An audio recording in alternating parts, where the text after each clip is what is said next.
buenas tardes a todos aquí en una nueva entrega de Ojo con los Medios por el Avia Yala Televisión. ¿Cómo pasaste este fin de semana? ¿Te portaste bien? ¿Te portaste mal? Espero que sea con salud, con buena onda y con felicidad. Acá arrancamos un nuevo repaso de la política internacional, de los medios de comunicación, de lo que ha sucedido en la agenda del mundo, pero antes que nada hacemos un cable de plata, un cordón de plata hacia Buenos Aires para comunicarnos con el comandante Sallari. La Paz, Buenos Aires, ¿cómo anda, comandante? Muy buenas tardes, ¿cómo están todos? Saludos, estoy acá en la residencia del embajador de Estados Unidos. Ah, mire, hicieron, Mirá, Sí, sí, sí, sí.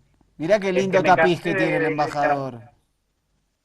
me cansé de los boicots que me hacían a mis computadoras y me dije, ya está, me voy a la casa del embajador y que no me rompan las tarlipes. Está bien, así se resolvemos los temas por lo menos de satélite y comunicación. Sí, ¿se anima a saludar, embajador?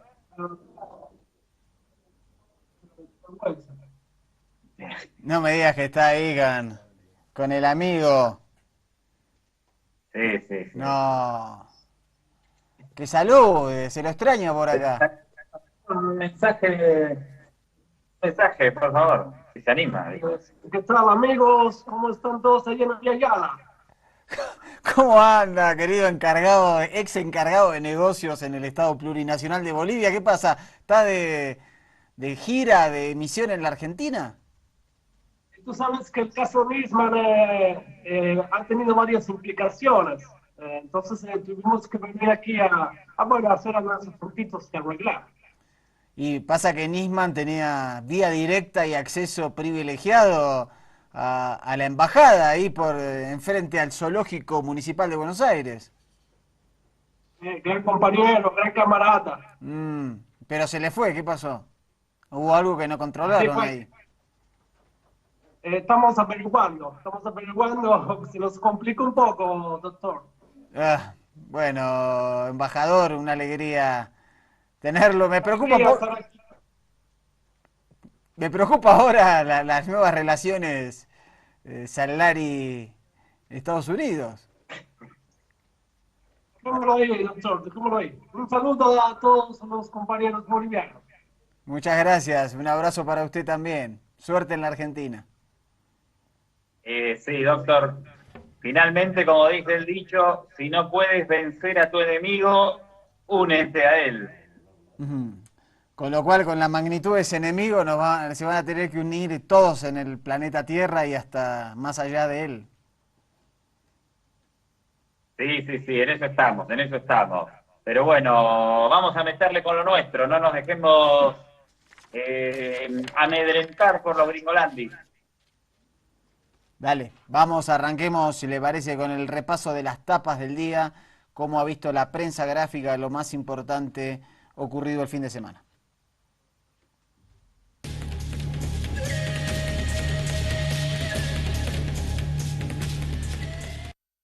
Diario La Razón de Bolivia: empieza el desafío meritocrático de recomponer el Tribunal Supremo Electoral, finalmente con la renuncia de todos sus miembros. La Asamblea Plurinacional decidió que sea por méritos la elección de los vocales y autoridades del tribunal, así que hoy empieza la selección de candidatos a vocales y durará 27 días.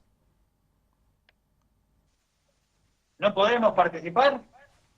Sí, es abierto a la ciudadanía, tiene algunos requisitos como tener licenciatura y otros, pero sí, no tiene, es decir, tiene obviamente algunos requisitos, pero sí, es abierto totalmente, no es que hay una profesión que sea la elegida, así que veremos, esperemos que esto ayude a resolver la situación de un órgano muy cuestionado no solo por la oposición, sino también por el oficialismo en los últimos procesos electorales.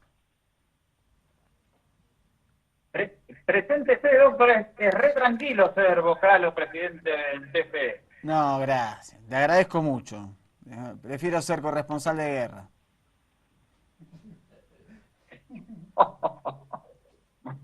Prefiero ir a investigar el narcotráfico a Ciudad Juárez. No, no, corresponsal de guerra convencional. Tampoco tanto. Me parece que la guerra convencional todavía conserva algunas reglas que, que las no convencionales. Hablando de guerras no convencionales, ¿sabe con quién estuvo reunida la presidenta y comandante Cristina Kirchner? Además del Papa, ¿alguna otra persona? Ah, Estuvo con con Edward Snowden. Snowden Sí, en Moscú. así es, trascendió eso el fin de Qué semana. dato, ¿no?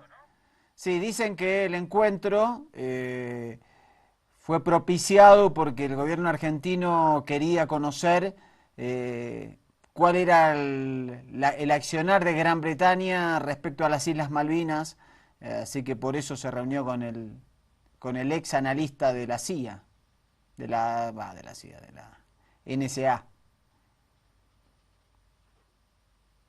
Perfecto. Además, ahora Cristina anda por La Habana, ¿no? O por la cumbre, quiero decir, CELAC, Unión Europea. Ah, que es en Europa la cumbre, en Bruselas. Un lapso. Por ahí anda. ¿Qué pasa? A ver, ¿qué dice Prensa Latina sobre esta cumbre?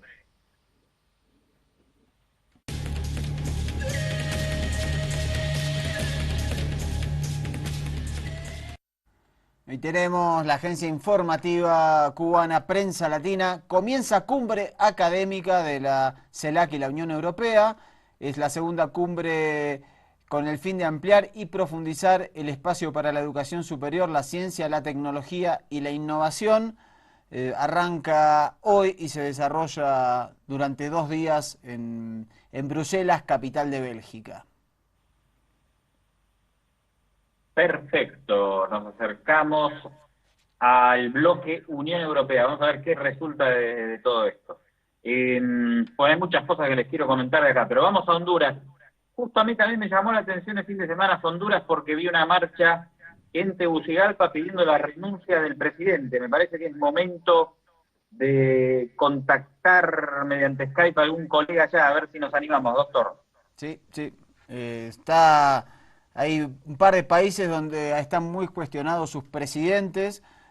Tanto en Guatemala como en Honduras se están pidiendo las renuncias de ambos mandatarios por casos de corrupción, por abuso de poder, por enojos con la administración de esos países. Vamos a la tapa del diario hondureño, por favor.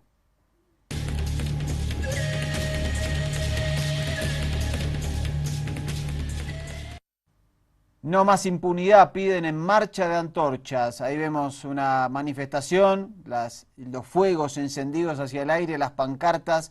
Juan Orlando Hernández está siendo muy cuestionado en Honduras. La violencia crece constantemente, casos de corrupción, intentos de perpetuación en el poder. Así que esa es la situación que vive Honduras y que te mostramos ahora y que la semana pasada te mostramos una situación similar en Guatemala. ¿Está mal o bien decir que por mucho menos que esto lo derrocaron a Mel Zelaya?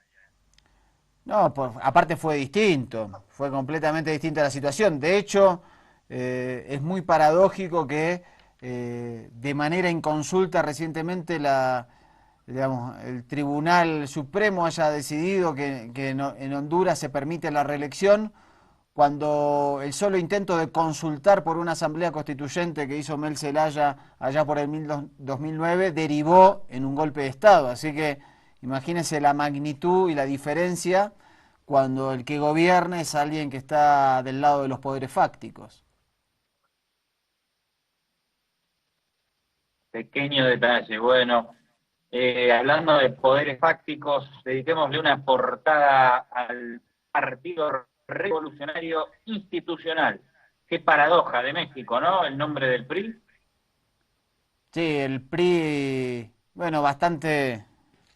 Ha sabido ponerse el nombre, el PRI, porque se ha convertido realmente en el partido hegemónico, salvo el interregno de dos periodos del Partido Autonomista Nacional de derechas, siempre gobernó el PRI en ese país, por lo menos en los últimos 80 años. Así está la situación y hubo elecciones de medio término en ese país. Vamos a ver qué nos cuenta el Universal de ese país.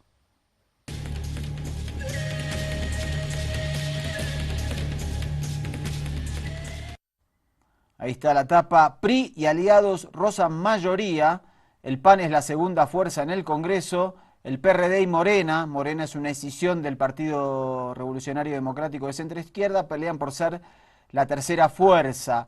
Vemos ahí que de los 500 diputados tiene 200 y pico el PRI, luego viene el PAN y bueno, pelean el tercer y cuarto lugar esta fuerza de centro izquierda que dividieron el voto.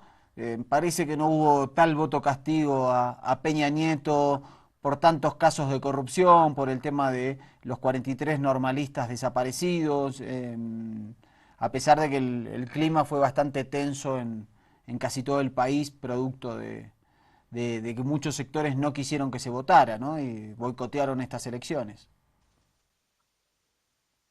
No sé, lo digo de onda, como siempre, ¿no?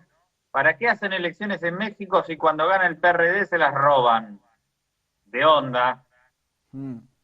Sí, muchos casos de fraude patriótico, esto lo digo obviamente entre comillas, como en otros tiempos ocurría también en el Paraguay con el Partido Colorado, esa maquinaria estatal permite, digamos, la perpetuación en el poder de ciertas fuerzas políticas. Bueno, veremos dentro de 3 años cómo le va al PRI para ver si renueva mandato este tan cuestionado mandato de Peña Nieto. Sí, pero por lo menos en Paraguay, cuando ganó Lugo, le reconocieron la victoria, ¿no? Sí, pero En México le robaron a no, Cuauhtémoc Cárdenas en el 88 y al amigo López Obrador en el 2006. no, pero Claro hubo, que la victoria había sido por aparentemente un flojo caudal de votos, pero le robaron las elecciones. Bueno, un titular más de la jornada sobre las elecciones de este fin de semana en los Estados Unidos mexicanos.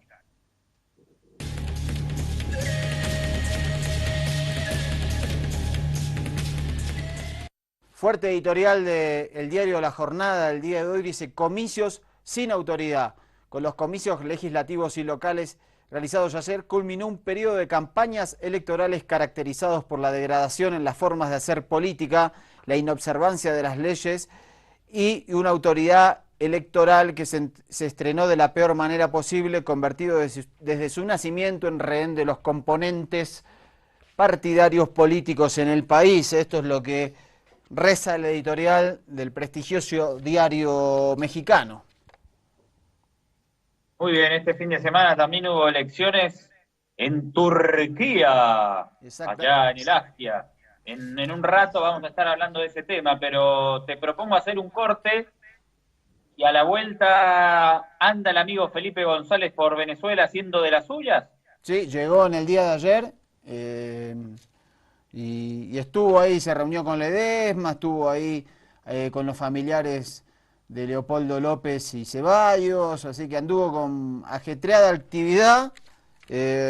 Parece que la dictadura chavista lo dejó ahí, que se entrevistara con los medios, que diera vuelta. Paradójico, ¿no? Interesante, algo que en otras épocas y en otros gobiernos no hubiera podido ocurrir. Pausa, enojo con los medios, la primera de hoy, lunes, empezamos la semana con todo, esta dualidad, Buenos Aires, Embajada Gringolandis, residencia más bien, y los estudios del Avia Yala en La Paz.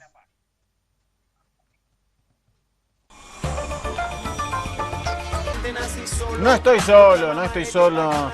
Aunque me vea solo en el estudio, estoy acompañado por el comandante Salari allá en la hermosa, añorada Buenos Aires.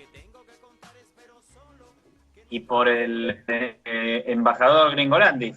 Exactamente. ¿Cómo se llama ahora el embajador? Porque Y ese embajador tiene varios pasaportes. tiene varias identidades. le vamos cambiando según la conveniencia. Me preocupa ahí el monitoreo, porque en el espejo que tiene atrás lo veo al embajador dando vueltas. Me parece que está haciendo... No está usted libre para hacer este programa, no sé por qué siento eso.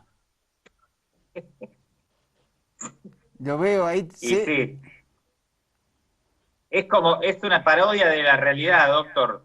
Saludamos a la embajada de la Avenida Arce, que siempre nos miran y son fanáticos de Ojo con los Medios. Aquí también le cuento que en la Avenida Libertador nos siguen de cerca. Ellos siguen de Pero cerca bueno, todo. Por eso. Bueno, vamos a Venezuela. ¿Qué dice? Che, esto estaba pensando en los diarios ABC. ¿Siempre tienen que ser de derecha los ABC? Parece que es una... Pero bueno, se puede hacer uno que no lo sea, ¿no? El ABC auténtico, el ABC... y ponerle una mano izquierda, un puño. Pero sí, parece que el ABC digamos, adquirido, igual que el país, no sé, parece que se mimetizan y... ¿Por qué no hacemos un diario en Bolivia y le ponemos XYZ? ¿Qué le parece? Difícil pronunciarlo, lo único. Y porque al ABC se dice ABC. Y pero este hay que decir XYZ. Nadie. Y bueno, está bueno. Deme el... Bueno, vamos con el ABC de España, que tiene su homólogo en Paraguay, que es igualmente derechista, el ABC de Asunción. Pero vamos a ver qué dice la tapa de España.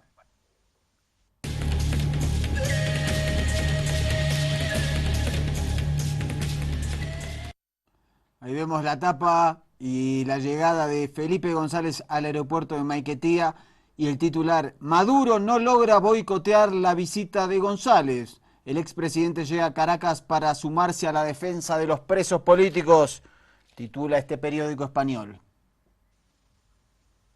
Uno más sobre Felipe en Venezuela, pero esta vez desde Caracas, el periódico opositor 2001.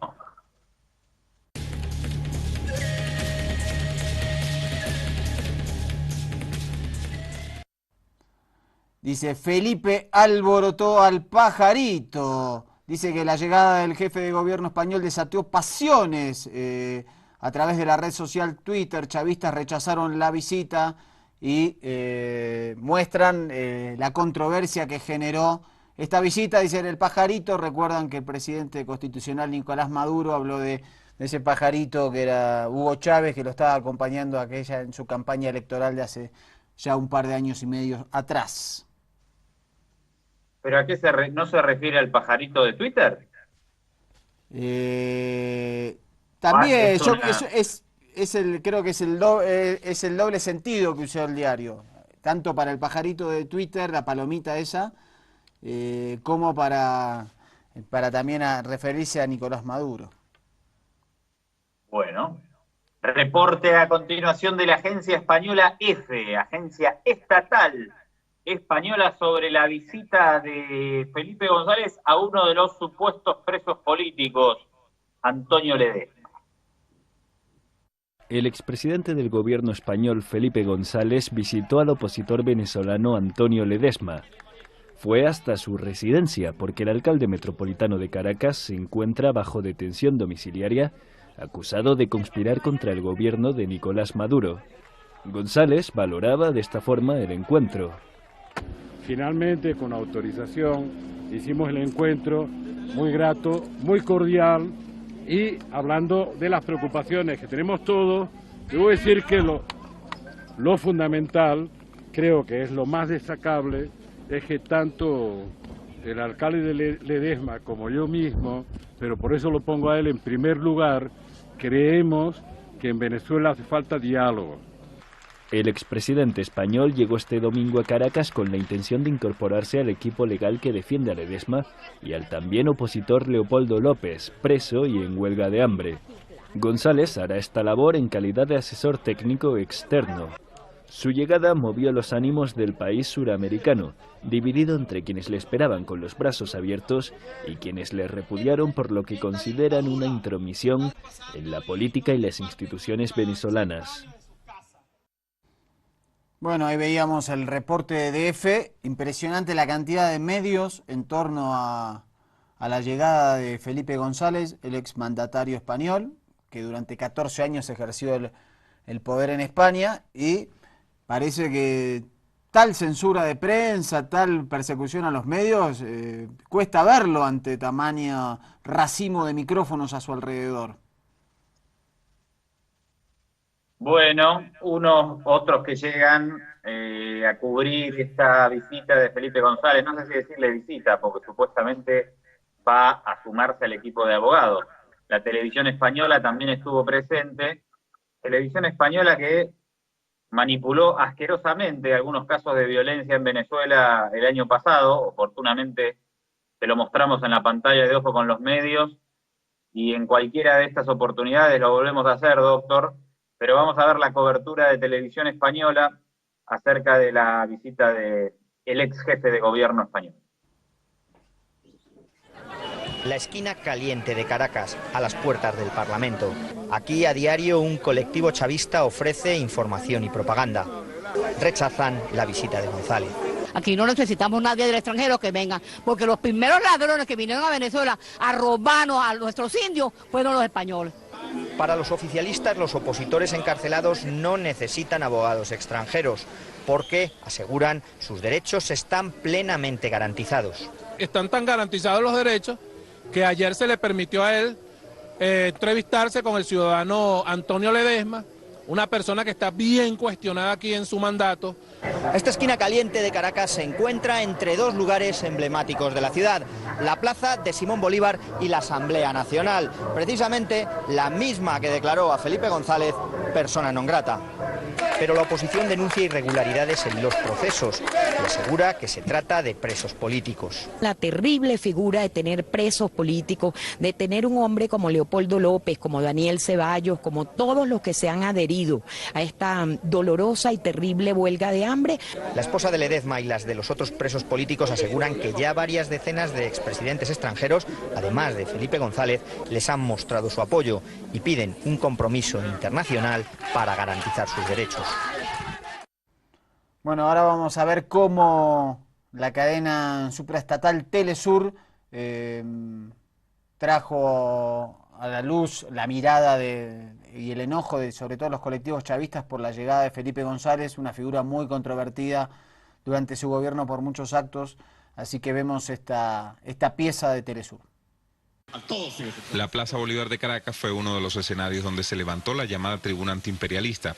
Aquí movimientos sociales y partidos revolucionarios alzaron sus voces en rechazo a la presencia de Felipe González en su país, por considerar que es un abierto intervencionismo, y sostienen que sus asuntos deben resolverlos los venezolanos y su sistema de justicia. Y lo exhortamos, compañeros, si usted quiere venir a Venezuela, vaya y vea el caso de Robert Serra, y aquí está su madre. Vaya y vea los casos de las guarimbas, vea a las personas que están desempleadas por culpa de Antonio Ledesma y que han sido víctimas de situaciones de salud y que no han podido resarcir sus situaciones gracias a las políticas que emprendió la derecha venezolana. Yo los invito a ver cómo dejaron la avenida San Martín de Caracas, cómo han dejado nuestros barrios, cómo incendiaron las calles de nuestro pueblo. Entonces, cuando usted vea eso, compañero, venga y nos habla de paz, venga y nos habla de democracia. Para el presidente Nicolás Maduro, la revolución bolivariana ha derrotado en todos los terrenos a los sectores de derecha y a sus cómplices internacionales. Esto en referencia a la llegada del expresidente español. El mandatario venezolano, a través de su cuenta en Twitter, también expresó su solidaridad con el Comité de Víctimas de las Guarimbas, que reúne a los afectados de la violencia promovida en 2014 por Leopoldo López y Daniel Ceballos, quienes ahora son apoyados por Felipe González. El eje Bogotá-Madrid-Miami actúa desesperado, envía personajes para legitimar su guerra contra Venezuela. Quieren ponerle la mano a la patria. El presidente venezolano también escribió: que ha dado golpes de Estado en Venezuela, pretende imponer un chantaje internacional para que queden impunes sus crímenes. No solamente Felipe González, sino ese grupo de expresidentes que no tiene ninguna moral, viene a meterse en los asuntos internos de Venezuela, a tratar de apoyar ciudadanos venezolanos que en el marco de la justicia y las leyes de nuestra Constitución, pues simplemente son unos políticos presos y no presos políticos. Eso hay que aclararlo. En todo caso, es un asunto de carácter interno. El expresidente español Felipe González arribó a Venezuela este domingo para apoyar activistas políticos de extrema derecha en Venezuela, vinculados según las autoridades a planes conspirativos y hechos de violencia. La visita del español ha recibido un contundente rechazo en las calles y a través de las redes sociales. Un tuitazo mundial con la etiqueta Felipe fuera de aquí y Venezuela se respeta se posicionaban como muestra del repudio. Teófilo Griffin, Telesur, Caracas, Venezuela. Vamos a ver a continuación el análisis que hace sobre estos hechos el corresponsal, amigo y compatriota Marco Salgado, corresponsal de Hispan TV en Caracas, justamente capital de la República Bolivariana de Venezuela. El expresidente del gobierno español, Felipe González, ya está en su segunda jornada en Caracas. Llegó el domingo al mediodía, procedente de Bogotá, en Colombia. En el aeropuerto lo recibieron referentes opositores y el embajador de España en Venezuela, mientras militantes del chavismo repudiaban su presencia en plazas de todo el país. La oposición dice que González llega a sumarse a la defensa de Leopoldo López, preso desde febrero del año pasado, acusado de promover los disturbios que buscaban terminar con el gobierno de Nicolás Maduro y que dejaron más de 40 muertos. Pero más allá de los títulos de la prensa, lo cierto es que el expresidente de España no podrá integrar formalmente la defensa de López. Esto ya ha sido negado por el Tribunal de Juicio y hasta por el Tribunal Supremo de Venezuela, por una razón simple: González no tiene licencia para ejercer como abogado en Venezuela. Para el gobierno, la visita de González forma parte de un chantaje internacional para lograr la impunidad para López y otros presos. Así lo aseguró en la red Twitter el presidente Maduro, quien remarcó que no habrá impunidad. Justamente ayer se capturó a quien sería el responsable del asesinato con arma de fuego de alto calibre de un capitán de la Guardia Nacional, un hecho paradigmático de cómo se dieron aquellos hechos violentos. Hay que recordar que de los 43 muertos, solo 3 murieron por efecto directo de la acción de las fuerzas de seguridad. El resto son casi una decena de policías y guardias nacionales asesinados y personas que no participaban en las barricadas violentas, pero que murieron por efecto de estas.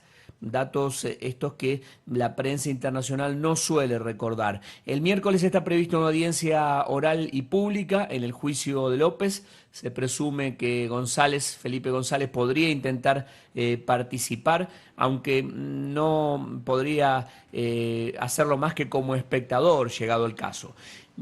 Felipe González está recibiendo trato de ex jefe de Estado aquí en Caracas y en sus desplazamientos es custodiado por la Policía Nacional Bolivariana y por el Servicio Bolivariano de Inteligencia. Desde Caracas, Venezuela, Marco Salgado, Radio Nacional, la radio pública. Es interesante el informe de Marco Salgado, aparte dando detalles de que Felipe González no puede ser parte de los abogados de estos opositores presos por conspirar contra la democracia en Venezuela, porque no tiene una licencia que le permita ejercer la abogacía. Él es abogado laboralista en Venezuela, como para aclarar, digamos, porque los medios de comunicación continúan afirmando que va a ser parte del equipo de abogados que defiende a estos personajes. Así es, y hago una pequeña corrección o un agregado. Marco Salgado, además de corresponsal de Hispan TV, también es corresponsal de la Radio Nacional Argentina en Venezuela. Así que ese reporte era para la Radio Nacional de Argentina, la radio pública. Exactamente. Bueno, hay un debate ahí, estaba pensando mientras repasábamos todas estas notas, doctor, sobre el tema de si son presos políticos o no, ¿no? Y de la pertinencia de que estos políticos estén tras las rejas. O sea, lo pienso en voz alta. Que son conspiradores, no hay ninguna duda, pero igual me parece delicado el tema de ponerlos tras las rejas por el tema del escándalo internacional que se genera, ¿no? No sé si es justo o no. Me parece, lo pienso en el sentido de que tal vez sí es justo y cuántos conspiradores deberían estar tras las rejas después de desestabilizar procesos de cambio en todos nuestros países. En ese sentido, pienso en las dificultades del ejercicio del poder de tomar la determinación a importantes líderes políticos que sí, evidentemente, son conspiradores, lo difícil que es y lo complejo de tomar la decisión de ponerlos tras las rejas. Lo digo principalmente por Ledesma y por Leopoldo López. Me parece que el debate es difícil de dar, ¿no? Sí, es complejo y aparte le permite a sectores de conspiradores internacionales, en este caso, digamos, y que como Felipe González aparecen como adalides de la democracia, y vemos que Felipe González es un lobista de las empresas españolas, amigo del máximo millonario de Venezuela como es Gustavo Cisneros, que permitió la privatización escandalosa de Conviasa, que digamos hoy hace lobbies para sectores muy oscuros, aparece como digamos una figura inmaculada y que llegando a Venezuela a defender a unos pobres inocentes cuando no es así. Evidentemente el foco de los medios de comunicación permite distorsionar y poner en el papel de víctimas a grupos y sectores que no lo son.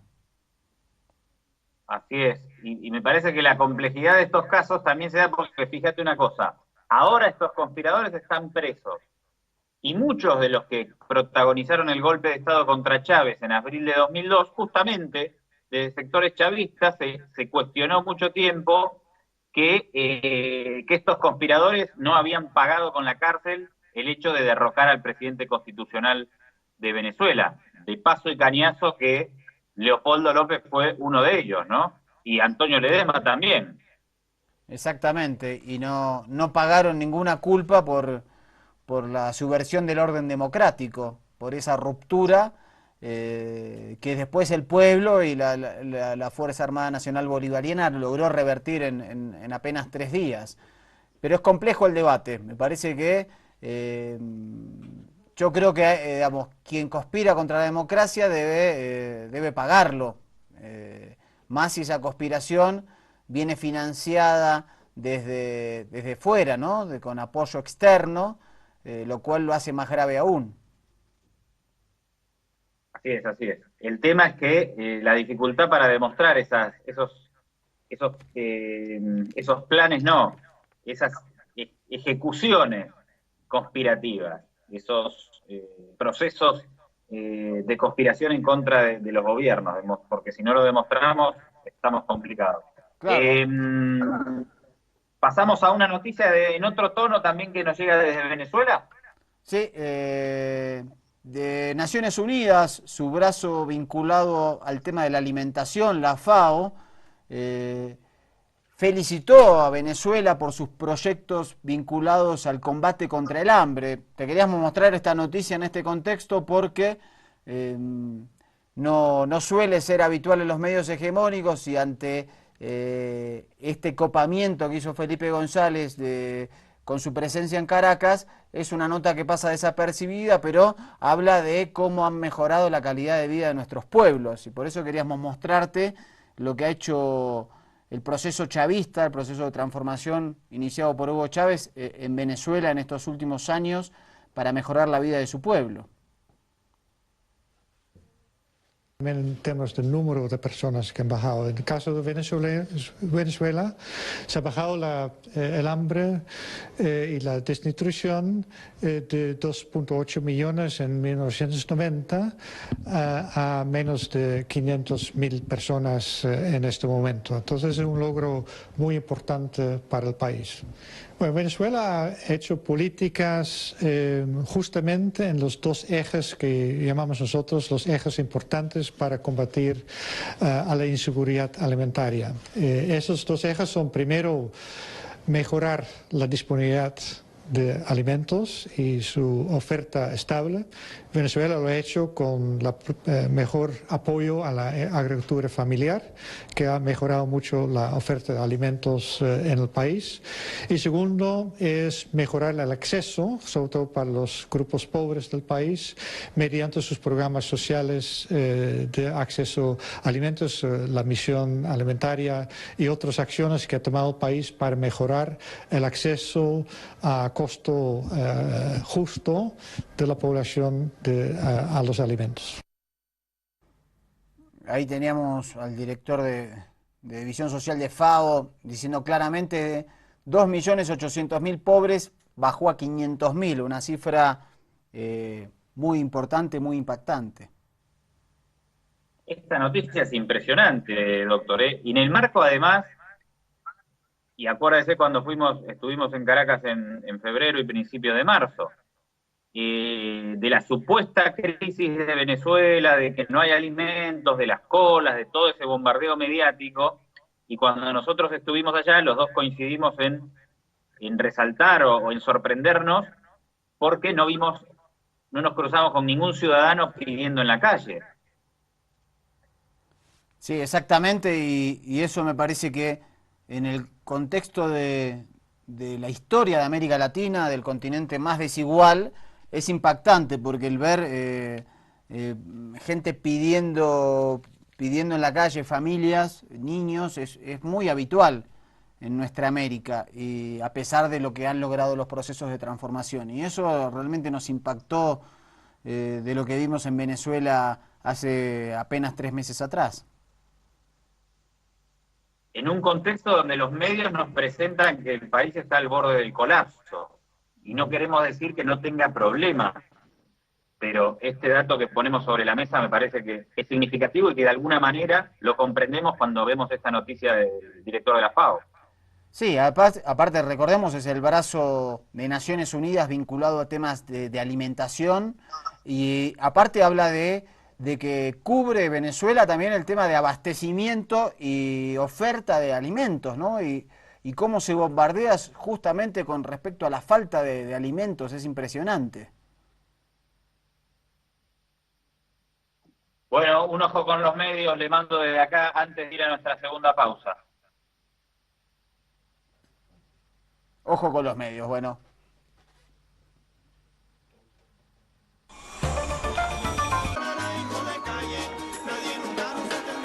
Último bloque de Ojo con los medios. Vamos a meternos ahora en las elecciones que se realizaron en Turquía y que han sido muy sorpresivas.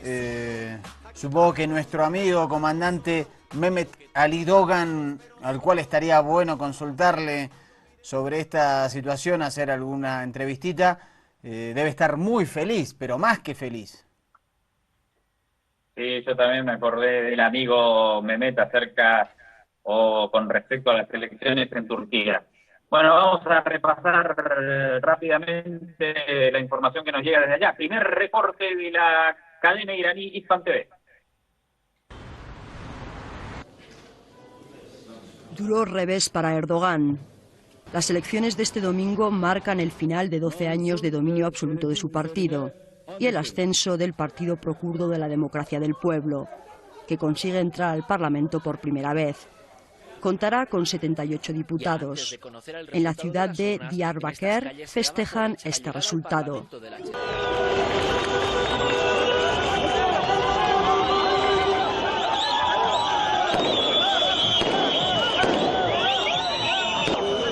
Ante sus seguidores, el carismático líder del partido prokurdo pronunciaba estas palabras. Esta es una victoria conjunta de todas las personas oprimidas, de los turcos, kurdos, árabes, los caucásicos, los armenios y los bosnios, de todas las identidades étnicas que viven en este país.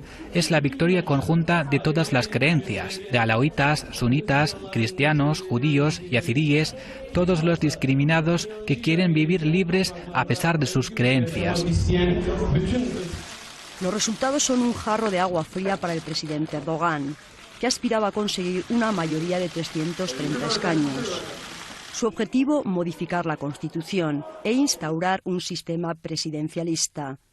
Un sueño frustrado. ya que solo consiguieron 259 escaños. Quitándole importancia a los resultados, el primer ministro aseguró: el Partido de la Justicia y Desarrollo es el ganador y fue el primero en estas elecciones. No hay dudas sobre esto. Nadie puede tener una victoria fuera de una derrota electoral. Todo el mundo se debería reevaluar a sí mismo. Vamos a evaluar el mensaje de estas elecciones y continuar nuestro camino de manera más decidida. Dice que la política intervencionista de Erdogan ante el conflicto en Siria le ha pasado factura. Además, estos resultados también son un castigo para el gobierno por el débil crecimiento económico del país en el primer trimestre de 2015. Estas elecciones también ubicaron al Partido Republicano del Pueblo y al Partido del Movimiento Nacionalista en segundo y tercer lugar. Los resultados oficiales se darán a conocer en los próximos 12 días. Nieves Ibáñez con información de Zahra Hanjani. El sistema electoral en Turquía es duro, a veces, digamos, para tener una representación parlamentaria requiere más del 10% de los votos, ese es el piso, y justamente el Partido de la Democracia de los Pueblos de los kurdos lo ha logrado, así lo refleja la cadena europea Euronews. Alegría entre los kurdos de Turquía por una victoria histórica. El HDP, el Partido Democrático de los Pueblos, no solo ha irrumpido en el Parlamento de Ankara con casi 80 diputados, sino que además la aritmética electoral ha privado a Erdogan de los votos que necesitaba para convertir a Turquía en una república presidencialista. Selahattin Demirtas, copresidente del partido prokurdo, valoraba así su espectacular triunfo. A pesar de la campaña que han hecho contra nosotros, a pesar de los ataques que hemos recibido de un partido en particular, el partido gobernante, con todos los recursos del Estado a su favor, hemos conseguido una increíble victoria, un gran éxito gracias al voto de los trabajadores de Turquía, que siempre están a favor de la justicia, la paz y la libertad. En Diyarbakir sufrieron el viernes pasado el pánico tras un atentado que dejó varios muertos y heridos en un mitin electoral. Ayer domingo las únicas explosiones que se oyeron fueron las de los fuegos artificiales. Compleja la situación de Turquía y su papel geopolítico en la región. Seguramente deberíamos tomarnos varios minutos para hacer algunos comentarios al respecto, pero por el momento vamos a ver el análisis que hace sobre estas elecciones de ayer domingo el corresponsal de CNN para Medio Oriente, don José Levi. Primero, recordar que estamos hablando de una potencia regional en el Medio Oriente como es Turquía, y entonces ahora uno de los temores es que el resultado de las elecciones generales de ayer pueda llevar a una inestabilidad política. O sea, vemos que ese tema, la inestabilidad, se estaría todavía aún más extendiendo por esta zona del mundo. Entonces, ¿qué es lo que pasó? Ayer, por primera vez después de 13 años, el Partido Justicia y Desarrollo del presidente Recep Tayyip Erdogan venció. O sea, fue el partido que obtuvo un mayor número de votos, el 40%, pero no logró la mayoría parlamentaria para poder formar gobierno, sino que necesitará formar una coalición con alguno de los otros partidos, y algo así no se sabe si lo va o no a conseguir, y si, caso negativo, si no serán necesarias las convocatorias de unas nuevas elecciones generales, con lo que algo así implicaría de inestabilidad. Resulta que no logró esa mayoría parlamentaria por el hecho de que por primera vez en la historia el partido pro-kurdo logró superar un límite, un listón de un 10%, especialmente difícil de conseguir mínimo, para conseguir estar representado en el Parlamento. Concretamente, este partido pro-kurdo logró el 12% de los votos, y entonces lo que ocurre es que por primera vez también en la historia de Turquía, un partido que representa a la población kurda del país estará en el próximo Parlamento. Entonces vemos ahora que deberán comenzar negociaciones para ver si es o no posible llegar a una coalición estable. Interesante el escenario que se abrió en Turquía por primera vez en 13 años del gobierno de Erdogan. Nuevas representaciones políticas inéditas y la incertidumbre si podrá formar un gobierno de coalición, cosa que antes no había necesitado el partido del carismático Erdogan. Sí, así es, doctor, que tenía además el afán de cambiar el sistema parlamentario que rige en Turquía por uno presidencialista. Recordemos que Erdogan fue primer ministro y ahora es presidente. Un poco hicieron el movimiento que hizo Putin con Medvedev en Rusia, lo hicieron en Turquía con el canciller Ahmet Davutoglu. No le fue bien en las elecciones y lo que vemos en los primeros reportes es que esta idea de cambiar el sistema no podría llevarse adelante. Después habría que hacer más valoraciones sobre qué significa Turquía geopolíticamente y cuáles son las líneas políticas que están presentes allí. Pero bueno, me parece que necesitaríamos más tiempo y charlar también con algún especialista que nos amplíe un poco la visión. Podemos plantearlo para un programa futuro. Sí, efectivamente la posición geográfica que tiene Turquía, su pata en Europa y su pata en Asia, su ubicación con Siria y ser aliado también de la Unión Europea, de la OTAN, de Estados Unidos, le confieren un rol central sobre todo en las políticas occidentales respecto a Medio Oriente, respecto a Irán, al Estado Islámico y a la compleja situación que se vive en esa parte del mundo. Y los reportes decían que la injerencia de Turquía en Siria, que ha sido abierta en el conflicto armado sirio, filtrando militantes para tratar de derrocar a Bashar al-Assad, parece que también electoralmente eso le ha costado. Sí, y también vinculado, la gente se ha cansado incluso porque, digamos, la guerra que vive hace 4 años Siria, el ataque ahora del Estado islámico, del Califato Islámico, la injerencia al gobierno de Bashar al-Assad, también obviamente ha repercutido fronteras adentro de Turquía, ha habido atentados, es decir, la guerra se ha colado al interior de las fronteras turcas. Y el otro tema también que ha afectado es el poco crecimiento económico. Hay desempleo, hay un poco de descontento en la población por una economía que se ha estancado. Entonces creo que son muchísimos los factores y creo que el voto al Partido de la Democracia de los Pueblos, que nuclea a la población kurda, es todo un dato. Por primera vez va a estar representado en el Parlamento y creo que también es un voto castigo, un voto de enojo, el voto a HDP. Así es, así es. Los kurdos que también habría que centrarse en el papel que juegan en Siria, ¿no? Porque están del lado de Turquía, están del lado de Siria, tienen un papel militar en defensa del gobierno de Bashar al-Assad y en contra de los islamistas radicales de ISIS. Es bien, o sea, son muchísimos elementos los que están ahí sobre la mesa. Y bueno, lo que decíamos, merecería que hagamos un especial que en cualquier momento le metemos. Le comento algunas cositas de acá de Argentina. Por favor. No, porque estaba viendo cómo jugó el tema de la situación económica en Turquía. Y están todos coincidiendo. Aquí en Argentina ya se está hablando de las elecciones de octubre. Se tienen que definir en estos días las internas, las alianzas, quiénes van a ir a las PASO, las internas abiertas y simultáneas que se realizan en la Argentina de manera institucional, y todos están coincidiendo en que hay una subida muy importante en la imagen de la presidenta.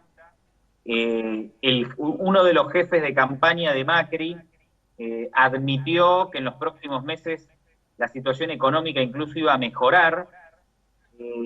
Hay algunas cositas que están pasando muy interesantes. Ayer estuve viendo algunas declaraciones de la oposición que se está resquebrajando mucho. Vi algunos informes en el programa 678 de la televisión pública que estaban muy buenos sobre el resquebrajamiento de la oposición. Lamentablemente creo que son un tanto demasiado internos para que los pongamos en escena en Bolivia, pero tal vez si les damos el contexto adecuado, vale la pena que lo pongamos en pantalla. Mex, recordemos que en Argentina ahora en 12 días se tienen que cerrar las alianzas políticas para ir a internas abiertas, las PASO. Y ahí se va a definir quién va a ser el sucesor de Cristina Fernández de Kirchner, quien no puede presentarse porque la Constitución le impide un nuevo mandato. Está, digamos, claro que los dos candidatos eran Daniel Scioli y Florencio Randazzo en las internas del Frente para la Victoria. Sí, sí, sí. Esto está perfectamente definido hasta el momento. Sin embargo, podría haber alguna novedad. Se especula con que Randazzo podría bajarse para sumarse o ser candidato a la gobernación de Buenos Aires. Sin embargo, yo creo que, por lo que he leído de los principales analistas aquí y lo que he podido charlar hasta el momento, se dirimirá en la interna, que todo parece indicar que va a ganar Scioli. Ahora, en la oposición está pasando algo muy interesante, porque hay un candidato que va segundo en las encuestas, que es el empresario Mauricio Macri, neoliberal claramente definido, y Sergio Massa, que está tercero, que fue un alto funcionario kirchnerista, se desmarcó del proceso kirchnerista, se pasó a la oposición, pero tiene una raíz peronista. Como a Massa no le dan bien los números, aparece tercero, hay muchos de sus dirigentes cercanos que se están alejando de su candidatura. Él intentó acercarse a Macri para hacer un frente común en contra del kirchnerismo, pero Macri lo está rechazando, se niega a aceptar una alianza con Massa por su pasado peronista. Entonces, este tema dentro de la oposición está trayendo muchísimo ruido, y bueno, me parece interesante que, aprovechando la presencia mía acá, lo estemos analizando en los próximos programas con más detalle. Y te propongo que evalúes las notas que salieron ayer en 678, porque hay unas entrevistas muy picantes, a ver si les podemos dar el contexto adecuado y que se entiendan claramente dentro del Estado Plurinacional de Bolivia. Perfecto, es interesante el proceso que está surgiendo en Argentina. Va a dirimir y va a definir la continuidad de un proceso como fue el de 12 años que iniciaron Néstor y Cristina Kirchner, así que este año va a ser vital para entender eso, y está bueno, aprovechando tu presencia ahí, poder darle más amplitud informativa. Sí, y un dato más antes de cerrar, que hubo muchas dificultades con la economía en Argentina durante los últimos años, y esto obviamente afectó la imagen del gobierno y de la presidenta. Pero estos últimos meses ha reflotado los índices macroeconómicos, y hasta la propia oposición lo está admitiendo. Entonces, esto va a jugar un papel muy importante en la definición electoral, porque no es lo mismo ir a elecciones con una economía deprimida que con una economía que se está recuperando. Y esto es lo que se está viendo hoy en Argentina. Es el dato a tener en cuenta. Como aquella campaña de Bill Clinton, es la economía estúpido. Si la economía anda bien, eso siempre beneficia a quien está detentando el poder del Estado. Exactamente, doctor, así es. Siempre lo llamamos a colación a nuestro amigo Bill Clinton. Le mando un abrazo grande desde Buenos Aires. Comandante, un abrazo fraterno, nos vemos mañana. Vamos a ampliar el tema de la Argentina, también vamos a tratar un poquito el tema de la CELAC y la Unión Europea, así que te mandamos un abrazo. Gracias por estar del otro lado viendo Ojo con los Medios, así que hasta mañana. Un abrazo grande. Mariano Vázquez y Andrés Aldari aquí.